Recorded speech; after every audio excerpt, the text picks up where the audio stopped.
Bismillahirrahmanirrahim. Assalamualaikum warahmatullahi wabarakatuh. Innal hamdalillah nahmaduhu wa nasta'inuhu wa nastaghfiruh wa na'udzu billahi min shururi anfusina wa min sayyiati a'malina. May yahdihillahu fahuwal muhtadi wa may yudlil falan tajida lahu waliyyan mursyida. Asyhadu an la ilaha illallah wahdahu la syarika lah wa asyhadu anna Muhammadan abduhu wa rasuluhu la nabiyya ba'dah. Allahumma salli wa sallim wa karim wa barik ala nabiyyina wa syafi'ina wa maulana wa qudwatina wa imamina Muhammad wa ala alihi wa sahbihi wa man ittaba'ahum bi ihsanin ila yaumiddin amma ba'd. Jemaah Majelis Keluarga Indonesia yang dirahmati Allah, sahabatku yang dimuliakan, dan mudah-mudahan senantiasa Allah istiqamahkan kita dalam kebaikan.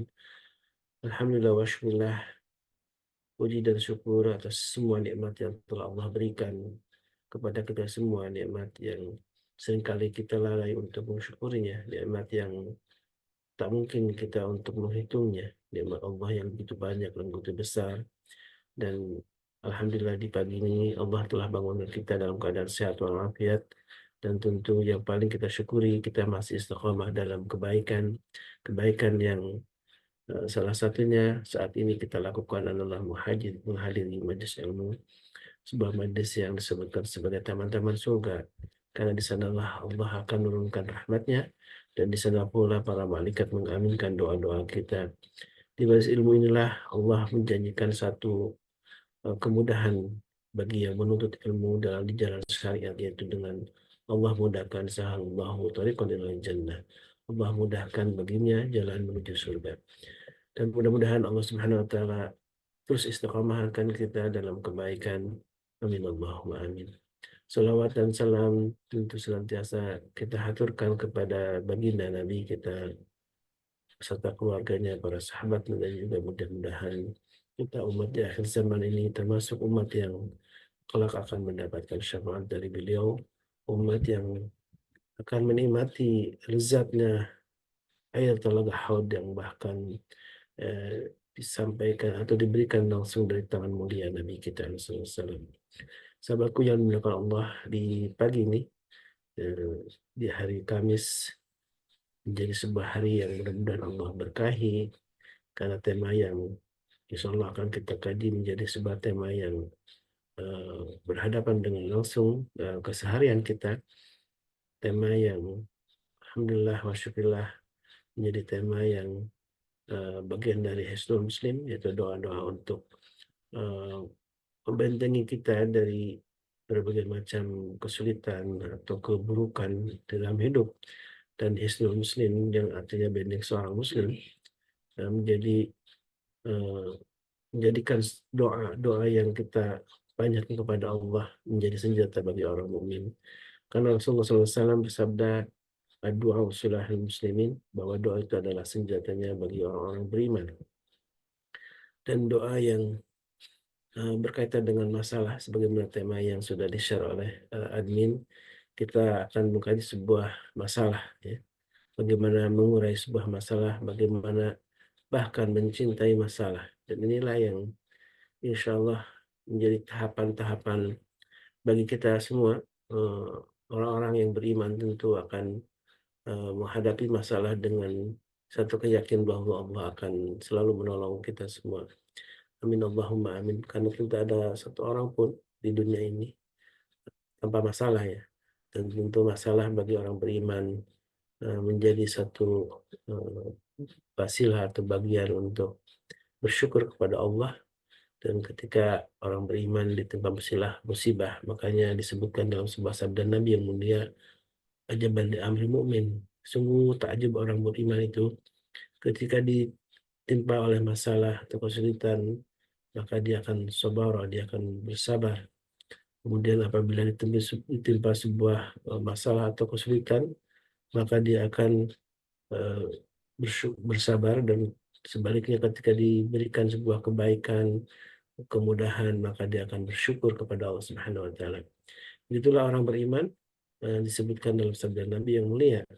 Dan tentu menghadapi sebuah masalah menjadi bagian yang justru menguatkan kita, karena bagi orang beriman justru disebutkan dalam sabda Nabi yang mulia juga, ibtalahum, ketika Allah mencintai seseorang atau suatu kaum, innallaha idza ahabba qauman ibtalahum, dan sesungguhnya ketika Allah mencintai seorang seorang hamba atau sebuah kaum, ibtalahum, Allah akan mengujinya. Dan inilah sebuah ujian besar yang harus kita hadapi, yaitu ujian keimanan. Keistiqomahan menjadi bagian yang terus memperkokoh keimanan kita. Dan salah satu keistiqomahan di pagi hari, sebagaimana selalu saya Al-Fakir yang terus saya ajak semuanya, adalah bersedekah di pagi hari. Mudah-mudahan ini sedekah yang setiap hari kita rutinkan, jadi wasilah untuk mendapatkan ridho Allah Subhanahu wa Ta'ala. Alhamdulillah, wa guru kita sudah hadir. Kita doakan mudah-mudahan guru kita Ustaz Adi Al-Jambari selalu Allah jaga, Allah selalu berkahi bersama keluarganya, dan juga tentu istiqomahkan dalam jalan dakwahnya. Dan kita termasuk yang juga mengikuti jalan dakwah dan mengikuti sunnah dari Nabi kita Rasulullah SAW. Amin Allahumma amin. Baik, Ustaz Adi Al-Jambari, gimana, sehat walafiat Ustaz? Alhamdulillah, bikhair. Bibarakatillahikum. Alhamdulillah. Alhamdulillah, kita saling mendoakan Ustaz ya. Insya Allah dengan doa-doa juga dari jamaah semuanya, untuk guru kita dan untuk kita semua. Mudah-mudahan kita dengan saling mendoakan ini menjadi amal yang disebutkan oleh sabda Nabi, termasuk amal yang akan, doa yang akan diijabah oleh para malaikat, akan diaminkan oleh para malaikat itu ya. Ya, Karena ini doa orang yang tidak diketahui ya. Orang yang didoakan tidak mengetahui, tapi kita saling mendoakan dengan sama jemaah. Baik, Ustaz, tentang mencintai masalah ini ya. Insya Allah ini tema yang eh, penting sekali, karena masalah itu menjadi bagian dari untuk mengangkat derajat kita saja. Bukan justru bukti, apa namanya, sekarang ada orang yang mengatakan ketika ada masalah Allah kemudian sedang eh, apa marah. namanya, memberikan azab gitu. Padahal sesungguhnya masalah adalah bagian dari upaya atau bagian dari kenaikan derajat kita insya Allah ya di hadapan Allah, menjadi orang-orang yang lebih bertakwa. Baik, Ustaz, tafadhol masykurah untuk memulai sebuah kajian. Baik. Syukran jazakumullah khair. Barakallahu fiik. Mata'allahu fi kulli ayatikum insyaallah. Amin, amin, Allahumma amin. Bismillah. Salatu wassalamu ala Rasulillah. Assalamualaikum warahmatullahi wabarakatuh. Waalaikumsalam Waalaikumsalam warahmatullahi warahmatullahi wabarakatuh. Wabarakatuh. Hamdan jiddan, hamdan kathiran, tayyiban wal mubarakan fih. Asyhadu an la ilaha illallah wahdahu la syarikalah wa asyhadu anna Muhammadan abduhu wa rasuluhu la nabi wa rasul ba'dah. Allahumma salli wa sallim wa barik ala nabiyyina Muhammadin wa ala alihi wa sahbihi wa mawala wa la hawla wa la quwata illa billah amma ba'd. Bapak Ibu yang dimana Allah SWT, calon penghuni surga semuanya, kebersyukuran adalah sebuah keniscayaan, dan salawat serta salam semoga senantiasa tercurah ke hadirat Rasulullah SAW, berikut para keluarga, sahabat, dan para pecinta risalah dan syariat beliau hingga akhir zaman. Mudah-mudahan kita yang hadir pada kesempatan pagi hari ini bisa menjadi bagian dari golongan orang-orang yang mendapatkan syafaat beliau kelak di akhirat. Amin. Allahumma amin. Pagi ini kita akan lanjutkan di halaman 195 kitab Hisnul Muslim, yakni membahas tentang bagaimana doa orang yang mengalami kesulitan. Nah, saya rubah judulnya menjadi mencintai masalah. Kenapa harus dicintai masalah? Siapa di antara kita, Bapak Ibu, di antara berapa orang ini? 37 orang ya, yang belum pernah punya masalah. Boleh angkat tangan?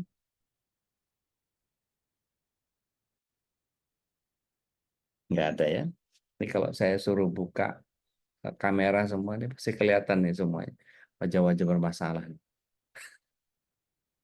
Kenapa? Karena tidak ada satupun di hidup kita yang tidak ada masalahnya.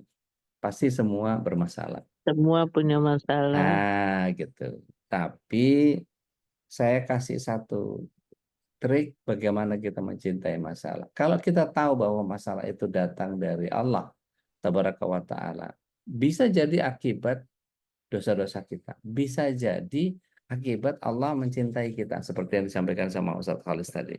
Bisa jadi ini bagian yang kita dilibatkan pada biosistem orang lain atau bagian yang kemudian Allah takdirkan interaksi antara kita itu menjadi begitu terkait antara satu dengan yang lain. Mungkin sebagian dari kita tidak merasakan bahwa apa yang Allah SWT hadirkan dalam hidup kita ini seringkali kita kurang pandai atau kurang piawai di dalam menghadirkan kecintaan kepada sesuatu. Artinya gini, kalaulah masalah itu tetap ada, mari kita perhatiin satu-satu. Waktu kita masih remaja, punya masalah nggak? Punya. Punya. Waktu sebelum menikah, punya masalah nggak? Punya. Waktu kita sudah bekerja, masalah nggak?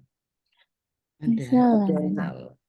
Itu belum menikah, masalah. Begitu menikah, tambah masalah.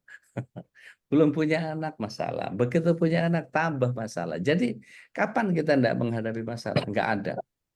Karena justru dari masalah itulah kemudian Allah Subhanahu wa Ta'ala mengundang atau mengajak kita untuk menghadirkan sikap, yakni kebergantungan kita kepada Allah Tabaraka wa Ta'ala. Nah, ini yang kemudian setiap kita menjadi bagian yang harus kita fahami secara utuh. Satu hadis Muslim, Ibnu Hibban meriwayatkan, Syekh Arnold menjelaskan dalam kitab Al-Azkar, bunyinya seperti ini. Allahumma la sahla illa ma ja'altahu sahla wa anta taj'alul hasna idza syi'ta sahla. Ini Ibnu Hibban menyatakan ini sahih. Ya. Ini kayaknya hari ini kita mesti ngapal satu hadis ini nih. Ya, hafalin. Ya. Semua harus ngapal ini. Jadi kalau besok-besok ngadepin masalah, semuanya intinya kembalikan kepada Allah Tabaraka wa Ta'ala saja dulu. Jadi Allah lagi, Allah terus gitu ya. Allah dulu, Allah lagi, Allah terus. Nah, mari kita pretelin satu doa ini. Allahumma wahai Allah. La sahla. La-nya la panjang. Ya, berarti la nafi. La tidak. Ya, sahla, kemudahan. Illa, kecuali. Ma apa ja'al tahu sahla, yang engkau jadikan sahla, kemudahan. Ya, wa dan anta, engkau taj'alul, menjadikan hazna, kesedihan. Ya, idza syi'ta, kalau ada satu kesulitan, ya, sahla, dimudahkan kalau dikehendaki. Ya, dikatakan bahwa kalau Allah jadikan mudah, maka ya mudah. Gitu. Jadi bukan lantas kemudian ya Allah mudahkan urusan saya, bukan itu. Tetapi justru kita memahami kalau kita kan kadang-kadang maunya beres ya, maunya singkat-singkat, yang ringkas-ringkas, tapi nggak ada adab. Misalnya, sahalallahu maulana insyaallah. Ya. Enggak niat. Iya, mau ngobrol, mau ngaji nih. Kalau mau ngaji, ngaji. Kalau mau ngobrol, ngobrol. Oke, kita lanjut ya. Jadi, ketika kita mengembalikan semuanya kepada Allah, yang bikin kesulitan ini Allah, yang memudahkan Allah. Allah, waktu kalau kita kemarin 2 pekan lalu kita bicara tentang Al-Basit, Al-Qabid. Ya. Al-Qabid, Al-Basit itu kan beriringan antara penyempitan dengan pelegaannya. Nah, tidakkah kita bisa melihat bahwa ini semua tidak terjadi kecuali atas izin Allah. Kita ada di kajian pagi ini kalau bukan karena Allah, nggak mungkin. Jadi kalau hidup kita selalu penuh dengan masalah-masalah, kenapa kita tidak kemudian mencintai saja masalahnya? Jadi kalau kita cintai masalahnya, toh masalah akan tetap jadi masalah. Tapi kalau kita cintai masalahnya, maka masalah ini kemudian kita convert menjadi pahala. Maka kalau diperiksa kembali gitu ya, ayo kita periksa mulai dari hal yang paling sering menyelamatkan kita di kehidupan kita. Apa itu? Kamar mandi. Seberapa sering kita membersihkan kamar mandi kita supaya tidak ada masalah yang berkelanjutan. Kan istilahnya gini, kalau ada keran dari stainless, begitu kita malas untuk membersihkannya pada saat kita selesai mandi, tidak punya kebiasaan untuk mengeringkan peralatan mandi kita itu, maka yang terjadi ya sudah. Ya, dia akan kemudian mengalami oksidasinya air itu, bercak-bercak apa jamur putih dibilangnya gitu ya. Padahal itu sebetulnya hasil oksidasinya si mineral-mineral yang ada dalam air itu. Maka yang terjadi ketika menumpuk kerak ini kemudian tambah lagi, tambah lagi, tambah lagi karena kita tidak pernah membersihkannya, akan sama menjadi kita ketika tidak melakukan sholat, tidak melakukan zikir, tidak melakukan sedekah, tidak melakukan seluruh kegiatan yang Allah SWT berikan kepada kita sebagai sebuah fasilitas pengingatan kepada Allah. Dalam sebuah hadis Rasulullah SAW menyatakan, Inna likulli syai'in syaqala. Sesungguhnya pada segala sesuatu itu ada pembersihnya, ada sikat. Wa syaqala qulubikum zikrullah. Dan sikatnya hati kita adalah zikir kepada Allah. Nah, zikir kepada Allah adalah bagian yang kemudian kalau kita lihat kemarin di surat 33 ayat 21, jelas Allah SWT menyatakan bahwa orang yang menjadikan Rasul Shallallahu Alaihi Wasallam itu sebagai contoh teladan yang terbaik, maka salah satu dari sekian banyak cirinya adalah dia banyak menyebut asma Allah. Nah, sekarang ini sudah masuk Rabiul Awal. Ya, maka setiap orang nanti akan bicara tentang banyak hal yang berkait dengan Maulid Nabi Shallallahu Alaihi Wasallam. Padahal, mohon izin ya, mohon izin, saya bukan ngajak berantem ini, saya cuma nanya aja. Adakah keterangan yang jelas tentang kelahiran Rasulullah SAW di tanggal 12 Rabiul Awal? Jangan-jangan ini hanya sekedar dugaannya Imam At-Tabari yang kemudian sebagian ulama, banyak ulama menyatakan bahwa tanggal lahirnya Rasulullah SAW adalah sama dengan tanggal kematiannya. Kalau kematiannya 12 Rabiul Awal jelas. Kita semua punya catatan setelah itu. Tapi lahirnya hanya diketahui sepemahaman saya ya, mohon saya dikoreksi kalau saya keliru. Saya harus banyak belajar. Ketika kita pelajari, monggo silahkan pakai Bing, pakai Yahoo, pakai Google, pakai apapun, AltaVista, atau apapun search engine-nya gitu ya. Pakai ufit.com, apa segala macam silahkan. Mau pakai syamilah.net gitu, monggo silahkan. Gitu. Ya Ustaz, kepencet atau gimana Ustaz?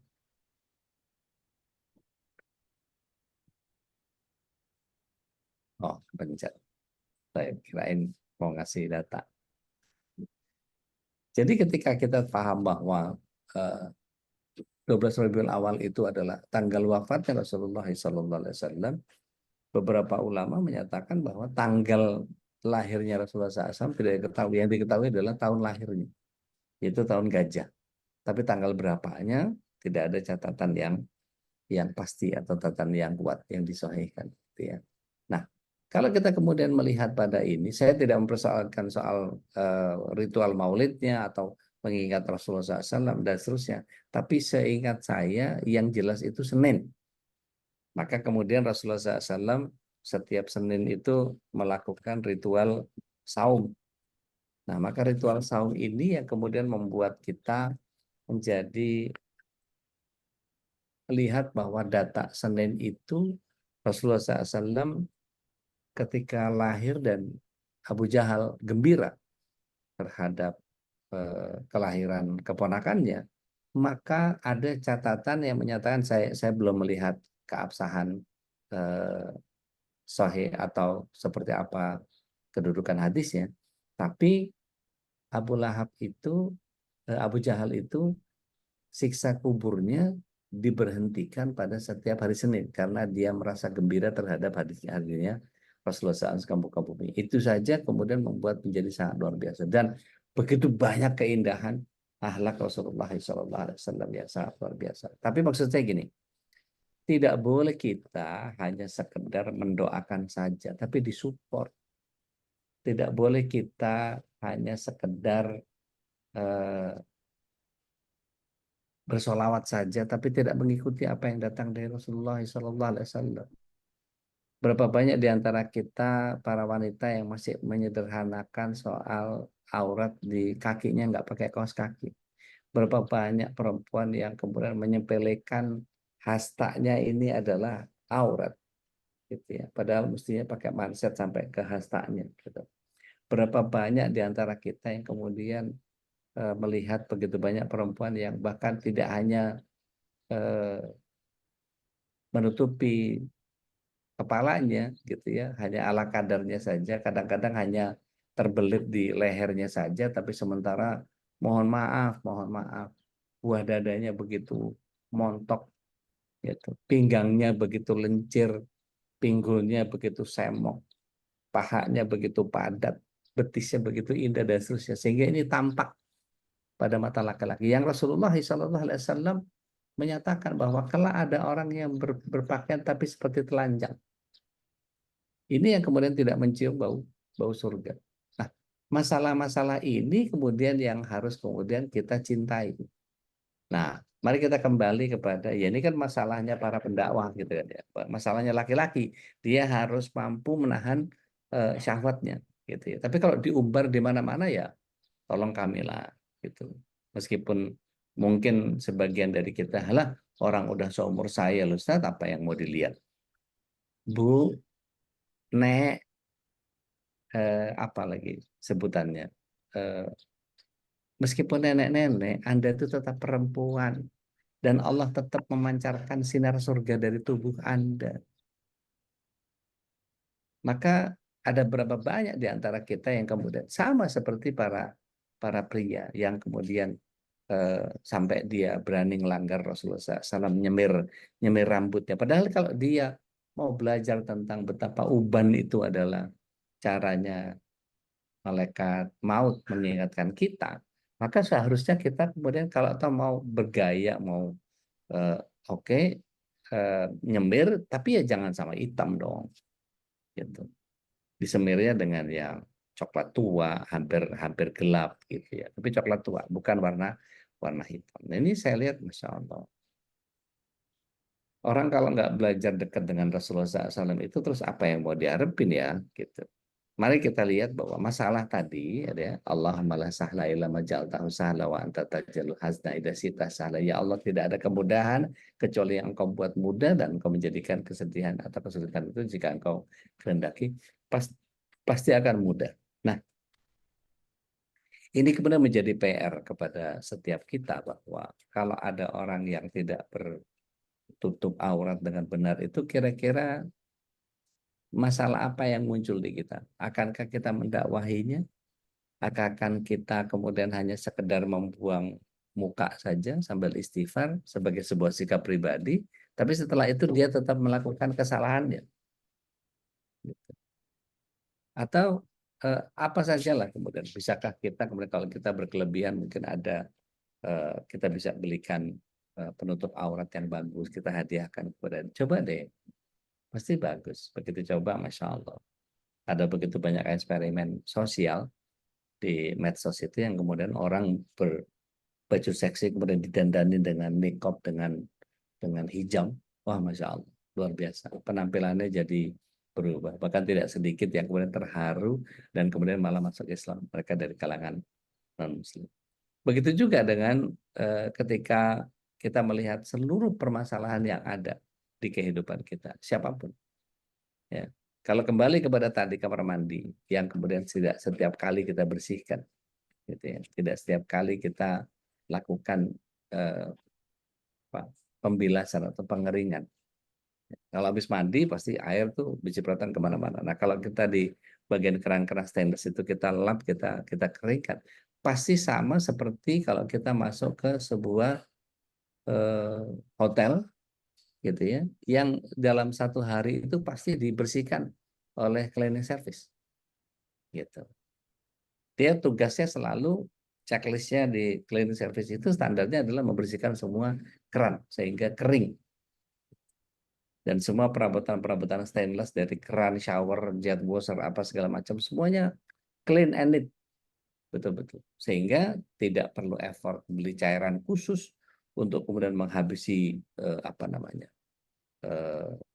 kerak-kerak yang menumpuk dan segala macam. Gitu.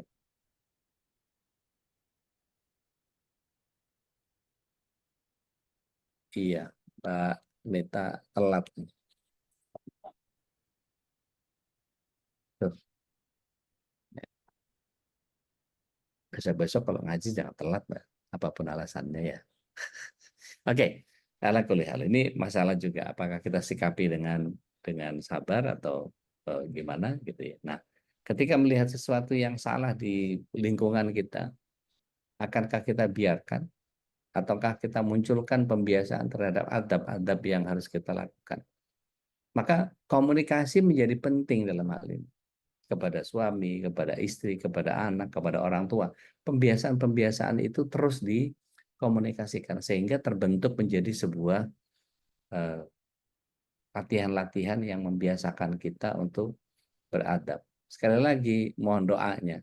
Ketika saya membentuk satu game dari kajian family behavior-nya Sekolah Ayah Bunda, mohon supportnya nanti tidak hanya doa, ya, tapi support.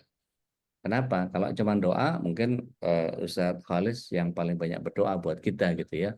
Tapi supportnya juga WhatsApp grup yang ada ya dibacain juga Ustadz, di komen juga Ustadz gitu. Jadi nggak cuma doa, disupport juga.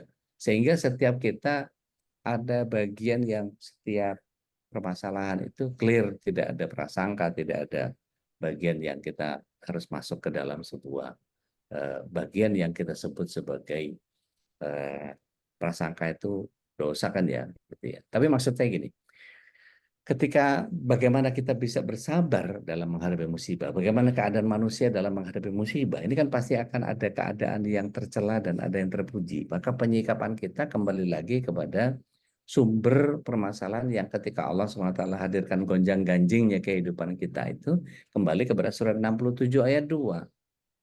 A'udzubillahi minasyaitonirrajim. Alladzi khalaqal mauta wal hayata liyabluwakum ayyukum ahsanu amala. Jadi diberikan ibtalah, diberikan satu musibah itu untuk diujikan kepada kita. Siapa di antara kita yang muncul ahsanu amal. Jadi respon spontan yang paling baik. Maka ketika kembali berhadapan dengan satu masalah, ini semua akan menjadi masalah yang banyak. Keluarga kita masalah, anak kita masalah, pasangan kita masalah, orang tua kita masalah, semuanya masalah. Semua potensi masalah itu akan terus muncul.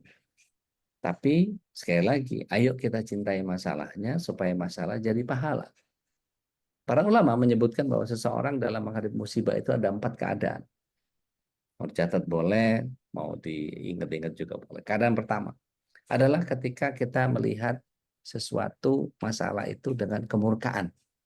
Ada orang yang langsung menampakkan rasa marah baik pada lisan, hati, atau anggota badannya. Seorang yang murka kepada Allah dalam hatinya, dia merasa benci kepada Allah. Dan dia merasa bahwa Allah telah mendolimi dengan ditimpakan satu musibah. Kita berlindung pada Allah dari perbuatan semacam ini. Ada sebuah hadis yang menyatakan, Inna ilaha ida ahabba kauman. Sungguh ketika Allah mencintai satu kaum atau satu hamba. Ibtalahum. Diberikan musibah. Faman rodiya, barang siapa ridho, falahu ridho. Waman sakhita falahu sukhat. Barang siapa marah, Allah lebih marah dari dia. Kok nggak mau memunculkan innalillahi wa inna ilaihi raji'unnya itu? Padahal segala sesuatu tidak akan terjadi kecuali datang dari Allah. Yuk kita hatamkan berkali-kali persoalan-persoalan yang ada ini pasti datang dari Allah. Buka lagi surat 57 ayat 22 ayat 23. Saya nggak mau buru-buru, tapi coba kita cerna lagi dan lagi dan lagi. Nggak apa-apa ini diulang ratusan kali, pahalanya banyak, pemahaman kita dalam, dan kemudian menjadi mengendap dan mengkristal dalam keadaan kita. Surat 57 ayat 22 23. Tafadhal masykur.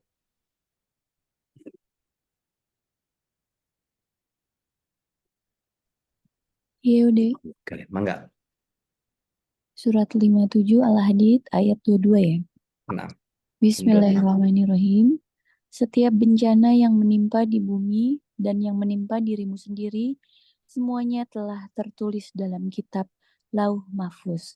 Sebelum kami mewujudkannya, Ya, sungguh yang demikian itu mudah bagi Allah. baik. 23-nya, Teh. Agar kamu tidak bersedih hati terhadap apa yang luput dari kamu dan tidak pula terlalu gembira terhadap apa yang diberikannya kepadamu. Dan Allah tidak menyukai setiap orang yang sombong dan membanggakan diri. Baik. Masya Allah. Syukran jazakallah. Barakallah. Jadi, ketika kita melihat bahwa ayat ini adalah ayat yang kemudian, apapun yang kita kerjakan, apapun yang kita doakan, apapun yang kita ikhtiarkan, tidak merubah takdir. Yang Allah SWT sudah jadikan takdir itu, bahkan Rasulullah SAW menyatakan dalam beberapa hadis, menyatakan 50.000 tahun sebelum penciptaan langit dan bumi, Allah sudah menetapkan kehidupan kita seperti itu. Maka masalah itu adalah datang kepada kita untuk kemudian setiap kita memahami sebagai cara Allah menghadirkan cintanya. Izinkan saya baca tafsir Jalalainnya. Tidak ada satu bencana pun yang menimpa di bumi seperti kekeringan dan tidak pula pada diri kalian sendiri seperti sakit, kematian, anak, melainkan sudah ditulis di Lauh Mahfuz. Sebelum kami menciptakannya dan sebelum kami menciptakan semuanya. Begitu pula mengenai hal yang menyangkut nikmat, dikatakan seperti itu. Sesungguhnya yang demikian itu mudah bagi Allah. Supaya apa? Janganlah di sini lafal kai, likail, ya likaila. Ini menasabkan fiil yang jatuh sesudahnya. Ya, ini maknanya sama dengan lafal an. Allah SWT menjelaskan yang demikian itu supaya jangan kalian berduka cita, bersedih hati terhadap apa yang luput dari kalian, dan supaya kalian jangan terlalu gembira. Artinya gembira yang dibarengi dengan rasa takabur, berbeda halnya dengan gembira yang dibarengi dengan rasa syukur atas nikmatnya. Maka terhadap apa yang Allah SWT berikan kepada kalian, kalau lafalnya atakum dibaca panjang, berarti maknanya sama dengan lafal atakum. Artinya apa yang diberikan kepada kalian. Kalau dibaca pendek menjadi atakum, ya, maka apa yang didatangkan kepada kalian dari Allah, Allah tidak menyukai setiap orang yang sombong dengan apa yang telah diberikan oleh Allah kepadanya, lagi membanggakan diri, membanggakan terhadap orang lain. Ya, seolah-olah kalau kemudian takdirnya sesuai, ya alhamdulillah itu karena saya sering sedekah, itu alhamdulillah karena saya sering duha, itu alhamdulillah karena saya sering baca Quran, karena saya sering nyantuni. Seolah-olah itulah akhir perbuatan kita. No, no, no. La, la, la. Wallah, la, wallah. Bukan itu. Kalau Allah SWT mencatat pahala kita itu bukan lantaran itu Allah SWT merubah. Tidak. Tapi karena memang Allah SWT sudah mendesain kondisi seperti itu. Ada yang sakit berkepanjangan. Ada yang nggak bisa makan ini, nggak bisa makan itu. Ada yang nggak boleh ini, nggak boleh itu. Ada yang bisa apa saja dan seterusnya. Ya alhamdulillah saya olahraga. Alhamdulillah saya rutin minum ini. Bukan itu. Itu Allah yang sudah desain buat kita. Ya. Jadi ketika seseorang murka terhadap apa keadaan yang Allah SWT berikan, caci maki misalnya, atau bahkan kemudian uh, seperti Ustadzah Fathia menyatakan, Allah lagi benci sama saya, Allah lagi marah sama saya. Saya berkali-kali, makasih, berkali-kali punya cinta itu, berkali-kali Allah memberikan begitu banyak persoalan kepada saya, tapi kali ini Allah nggak berpihak kepada saya. Saya marah sama Allah. Namanya orang marah, biasanya didengerin aja dulu. Oh kenapa marahnya? Masa saya begini, begini, begini, begini. Allah nggak bantu saya.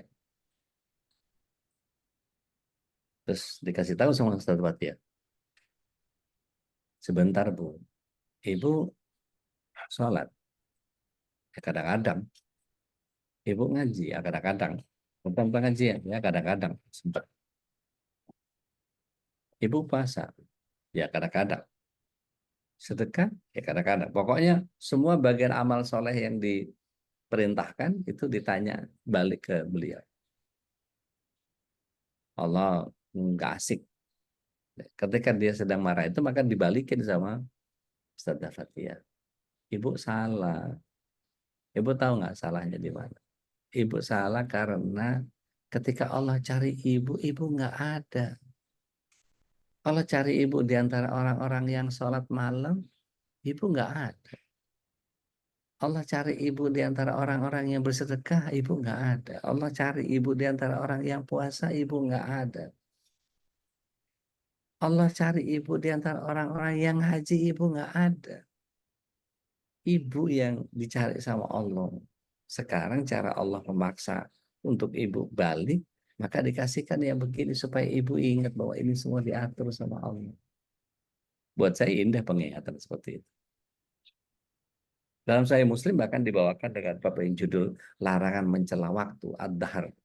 Di antaranya ada hadis Abu Hurairah yang Rasulullah SAW menyatakan bahwa Allah Azza wa Jalla berfirman, aku disakiti oleh anak Adam. Dia mencela waktu, padahal aku adalah pengatur waktu. Akulah yang membolak-balikkan malam dan siang. Artinya dengan murkanya anggota badannya jadi seperti menampar-nampar pipi, mukul-mukul kepala, sampai ngerobek-ngerobek baju, dan semacamnya. Ini terjadi pada orang-orang yang kemudian sedih, ditinggal suaminya, ditinggal anaknya. Kok nggak saya aja, biarin saya aja. Karena begitu dikubur, ayo dikubur bareng gitu ya. Saya hidup semati, nggak mau juga. Ini yang dilakukan oleh orang-orang Syiah di bulan Muharram ketika hari Asyura dalam rangka meratapi kematian Husain. Mereka tidak bersabar, malah memukul-mukul kepala sampai ngeluarin darah dari badan mereka. Pakai cemeti-cemeti besi yang ujungnya ada pisaunya itu, dipukul-pukul punggungnya berdarah-darah. Ya. Maka bukan sabar, tapi perbuatan ini murka terhadap musibah. Nah, orang-orang yang murka semacam ini tidak akan mendapatkan ganjaran dari musibah yang menimpanya. Masih ingat bagaimana Rasulullah SAW mendoakan kepada Ibunda Ummu Salamah ketika wafat suaminya, dikatakan isbir ittaqillah. Maka dikatakan oleh Rasulullah SAW, Allahumma ajurni fi musibati wa akhlif li khairan minha. Ya Allah, berikanlah aku ganjaran ya, dari musibah ini dan berikan ganti yang lebih baik. Maksudnya ganti yang lebih baik itu dari keadaan yang sebelumnya menjadi keadaan yang jauh lebih baik. Bahwa kemudian ternyata di akhir riwayat dikatakan bahwa Ibunda Salamah dilamar oleh Rasulullah SAW, maka beliau adalah Ummul Mukminin yang kemudian menjadi ahlul bait yang juga banyak pikiran-pikirannya yang memberikan inspirasi banyak kepada Rasulullah SAW dalam menyikapi berbagai banyak hal. Nah, maka Rasulullah SAW menyatakan juga dalam sebuah hadisnya bahwa ini hadis dari Abdullah bin Mas'ud bahwa Rasulullah SAW bersabda, tidak termasuk golongan kami siapa saja yang menampar pipi, merobek saku, dan melakukan amalan jahiliyah. Jadi perbuatan ini termasuk niyahah dan ancamannya berat. Niyahah ini termasuk larangan dan bahkan termasuk dosa besar karena diancam dengan hukuman akhirat, ya, berupa siksaan. Abu Malik al-Asy'ari menyatakan bahwa Rasulullah SAW bersabda, 4 hal yang terdapat pada umatku yang terdapat perbuatan jahiliyah yang susah untuk ditinggalkan. Membangga-banggakan kebesaran leluhur, mencela keturunan, mengaitkan turunnya hujan kepada bintang tertentu, meratapi mayit. Niyahah. Lalu beliau alaihissalam bersabda bahwa orang yang melakukan niyahah kalau mati sebelum dia bertobat, maka dia akan dibangkitkan di hari kiamat dan dia dikenakan pakaian yang berlumuran dengan cairan tembaga serta mantel yang bercampur dengan penyakit gatal. Waliyadzubillah. Kayak apa ini? Maka Bapak Ibu yang dirahmati Allah SWT, inilah masa di mana kita sebaiknya kemudian menghadirkan kecintaan yang tepat kepada masalah-masalah yang hadir itu. Yang kedua, kalau tadi yang pertama murka, yang kedua adalah sabar dengan menahan diri terhadap musibah yang dihadapi. Ini sikap terbaik. Maka keadaan kedua ini adalah dia merasa benci dengan musibah dan tidak pula menyukai kejadian seperti itu, tapi dia menahan diri dengan tidak menggerutu dengan lisannya, membuat Allah murka kepadanya. Dia juga tidak marah sehingga mukul-mukul anggota badan dan dia tidak menggerutu dalam hati. Ya, sikap sabar. Ya. Nah, kemudian yang ketiga, sikapnya ridho terhadap musibah. Ini yang diharapkan. Jadi seseorang kan merasa lapang hatinya dengan musibah yang menimpa, ya mau diapain, ini kehendak Allah begini, qadarallah wa masya'a fa'al. Ya, dia betul-betul ridho seakan-akan dia tidak mendapatkan musibah. Ini yang ditunggu. Maka kalau hukum sabar adalah wajib dan ridho ini adalah mustahab, dianjurkan. Nah, yang keempat ya, adalah bersyukur kepada Allah atas musibah yang menimpa. Wah, ini susah ini. Ini keadaan seperti ini yang dicontohkan oleh Rasulullah SAW. Jadi tambahkan alhamdulillah, kemudian baru innalillahi wa inna ilaihi rajiun. Dari Aisyah radhiallahu anha, Rasulullah SAW ketika melihat dan mendapati sesuatu yang beliau sukai, beliau biasanya mengucapkan alhamdulillahi binikmati tatimus sholehat. Alhamdulillahilladzi binikmati tatimus sholehat. Segala puji bagi Allah yang dengan segala nikmatnya, segala kebaikan menjadi sempurna. Tapi ketika beliau alaihissalatu wassalam mendapatkan sesuatu yang tidak disukai, maka beliau menyampaikan alhamdulillah ala kulli hal. Jadi kullu alhamdulillah. Kulli halin alhamdulillah. Segala puji bagi Allah. Maka segala puji hanya bagi Allah dalam setiap keadaan. Ini Ibnu Majah dan Syekh Albani menyatakan hadis ini hasan. Nah, keadaan terakhir ini tingkat yang paling tinggi dalam menghadapi musibah, yaitu bersyukur ya ketika musibah itu datang. Artinya bukan mensyukuri musibah itu, tetapi ketika Allah menghadirkan musibah kan jatuhnya lebih kepada cinta, balik lagi. Perhatikan ya, inna illaha idza ahabba qauman ibtalahum faman radiya falahu ridha wa man sakita falahu sukat. Sungguh ketika Allah SWT mencintai satu kaum atau hamba, pasti Allah SWT menghadirkan musibah. Ya, yang ridho Allah ridho, yang marah Allah marah. Maka sejujurnya cintanya Allah bentuknya seperti itu. Para ahlu sufa yang tinggal di belakang rumah Rasulullah SAW, di bagian belakang daripada masjid, mereka ini ahlu sufa yang senantiasa mereka tidak bertijarah, tidak berdagang, tidak bertani, tidak mencari maisha, ya. Tetapi mereka hanya memperbanyak zikir dalam kehidupan. Maka apa yang terjadi ketika meyakini Allah Subhanahu wa taala adalah zat yang mencintai dengan cara musibah, justru mereka pikirannya orientasinya adalah kepada musibah yang bermakna itu cintanya Allah. Beda level ya sama kita ya. Kita berusaha nggak dapat musibah gitu ya. Tapi kalau kemudian mereka justru orientasinya kepada musibah. Begitu nggak dapat musibah, mereka nangis, sedih. Ya, kok Allah nggak sayang sama saya, Allah kok nggak cinta sama saya, Allah kok nggak dapat musibah. Jadi malah orientasinya musibah gitu. Jadi passionnya itu adalah kena musibah. Beda level ya sama kita ya. Kalau kita berusaha untuk menghindari gitu ya. Ya Allah mudahkan, ya Allah mudahkan, ya Allah. Maunya kemudahan aja. Tapi giliran suruh ibadah kepada Allah nggak memudahkan ibadahnya kepada Allah. Ngaji ya. Iya kan? Maka keadaan tertinggi yaitu bersyukur dalam menghadapi musibah ini ketika orang malah mensyukuri musibah yang menimpa dirinya, maka ini yang kemudian hamba yang senantiasa bersyukur kepada Allah SWT. Bahwa dia melihat bahwa di balik musibah dunia ini ada yang musibah lebih besar yaitu musibah agama. Dan ingat musibah agama tentu saja lebih berat daripada musibah dunia. Karena azab atau dunia ini tentu masih lebih ringan dibandingkan dengan azab di akhirat. Waliyatubillah. Maka musibah ini bisa menghapuskan dosa. Maka semacam ini kebersyukuran kepada Allah karena telah mendapatkan tambahan kebaikan. Maka mencerna seluruh apa yang Allah SWT hadirkan kepada kita adalah bagian yang kita memang harus cerdas dalam mengamati apa yang Allah SWT hadirkan itu. Mari kita lihat surat yang kedua ayat 269. Silakan.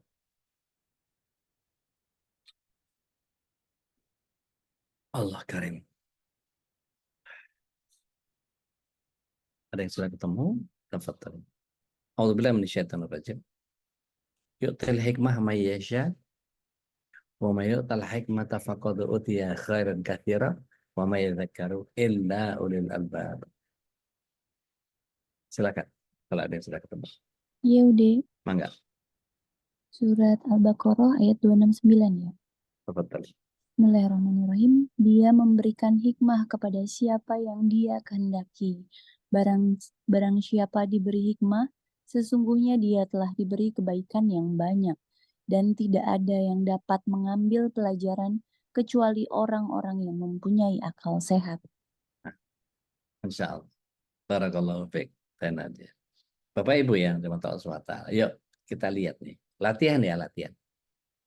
Ketika kita dihadirkan oleh Allah Subhanahu wa taala bulu ketek yang selalu memanjang, maka sunnahnya adalah dicabut. Ketika para pria ditumbuhkan bulu kumis, diminta oleh Rasulullah SAW untuk mentaksir, untuk mengguntingnya. Begitu juga dengan bagian-bagian fitrah-fitrah yang lain. Bulu bawah, bulu kemaluan itu 40 hari mesti dicukur. Kenapa sunnah-sunnah yang begitu nggak kita hidupkan?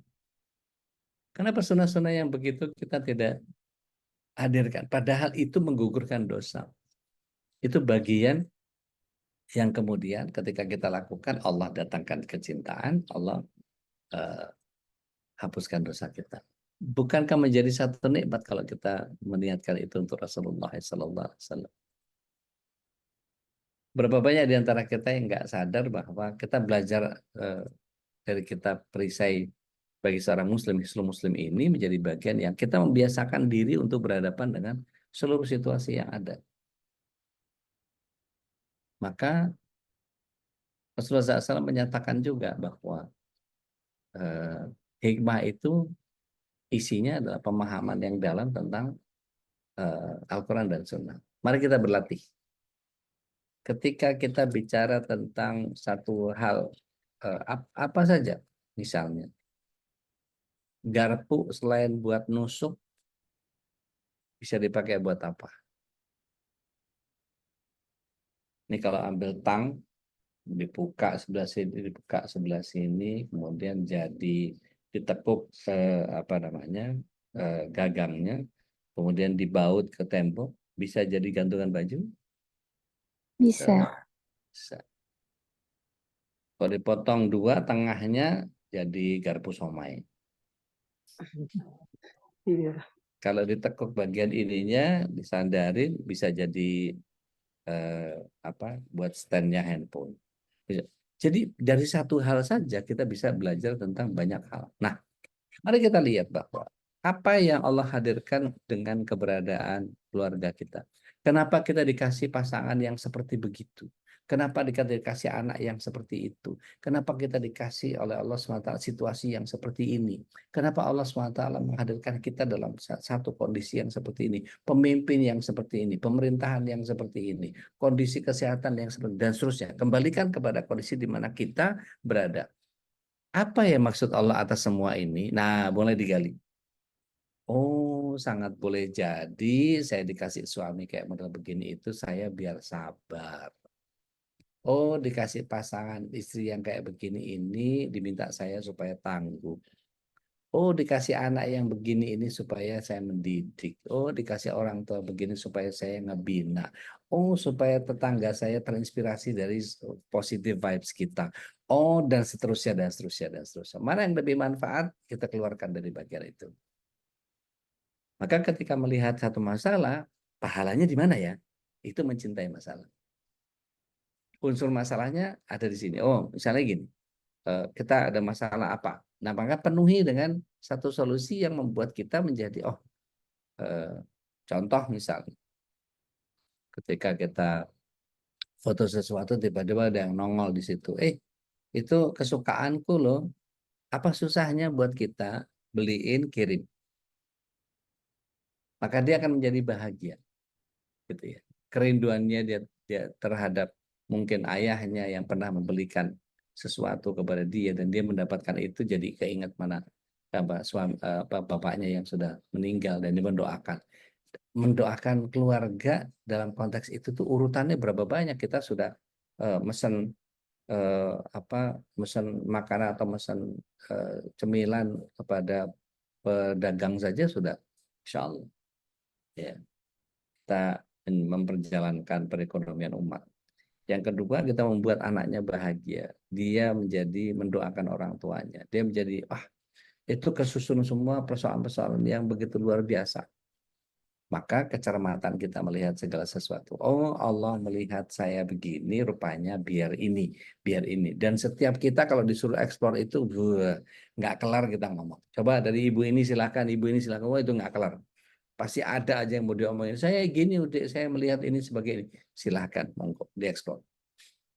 Selama ini buat menghadirkan kecintaan kita kepada Allah Tabaraka wa Ta'ala, maka endapkan semua keinginan, fahami semua kebutuhan, Allah akan menghadirkan kebutuhan kita dengan mencukupi.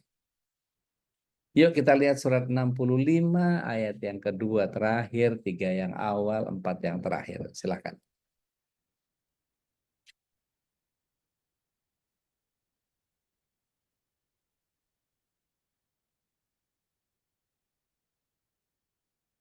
Surat 65 ayat 2 terakhir.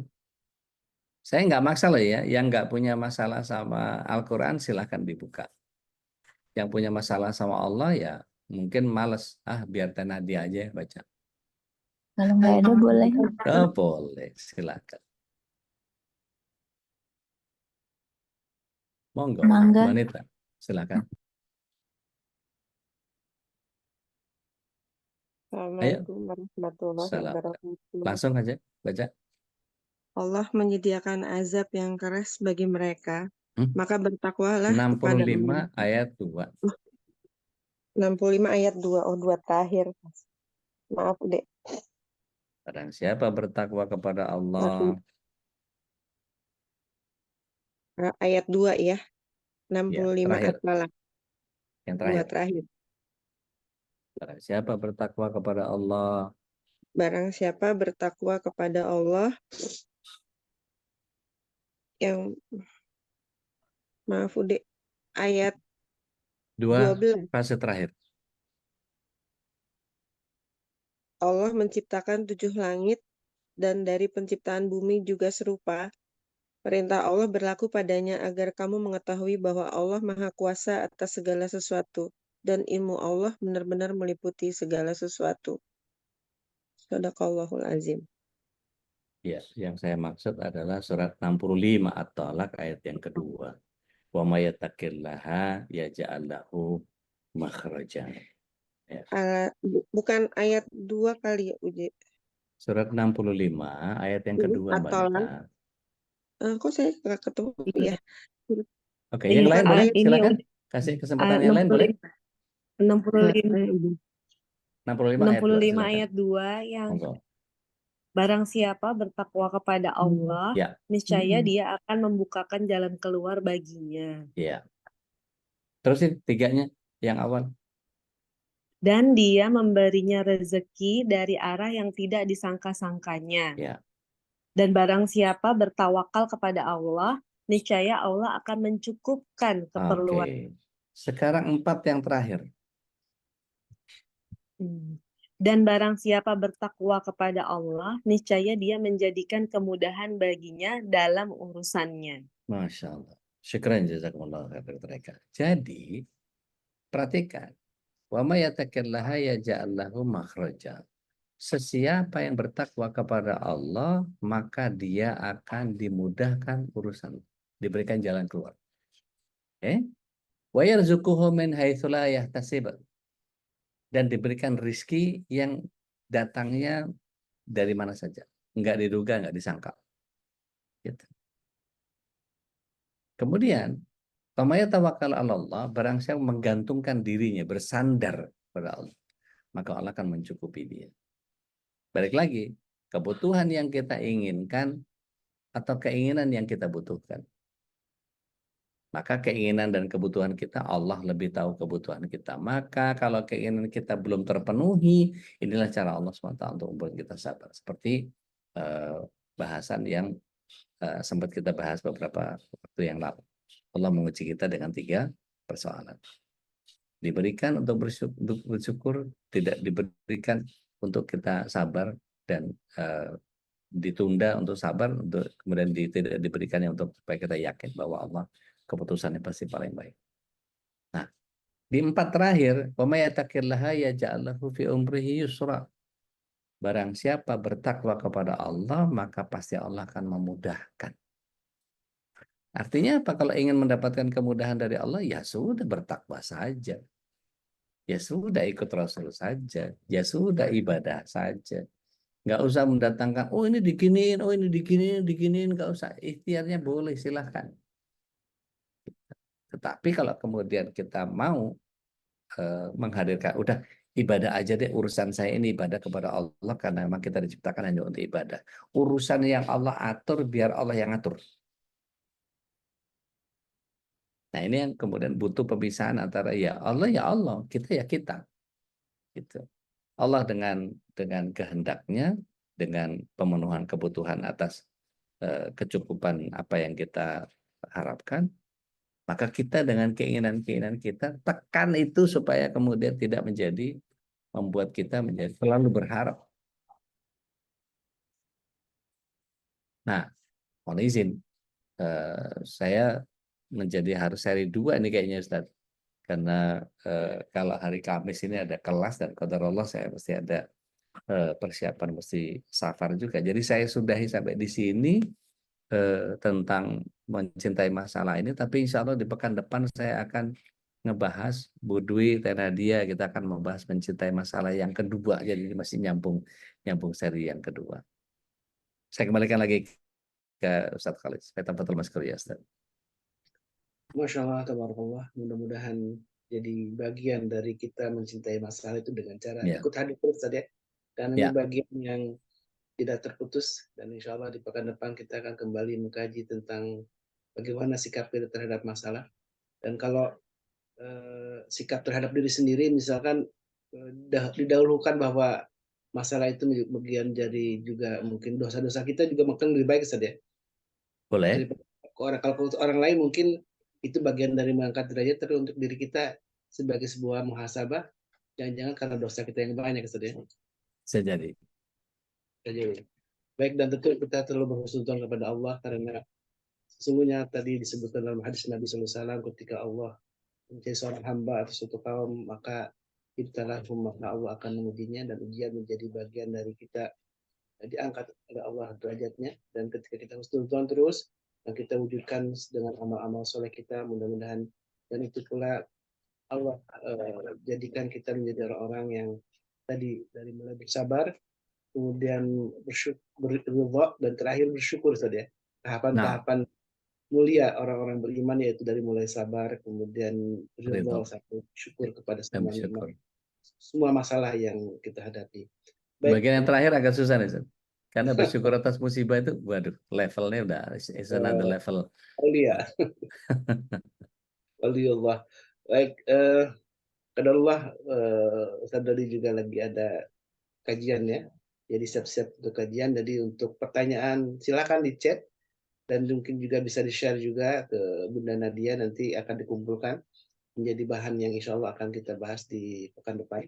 Mudah-mudahan Allah masih memberikan usia kita dan untuk istiqomahan dalam ibadah. Dengan itu pula mudah-mudahan Allah Subhanahu wa taala jadi dan tentu siap punya sikap yang lain ya, sikap yang positif terhadap semua masalah yang kita hadapi.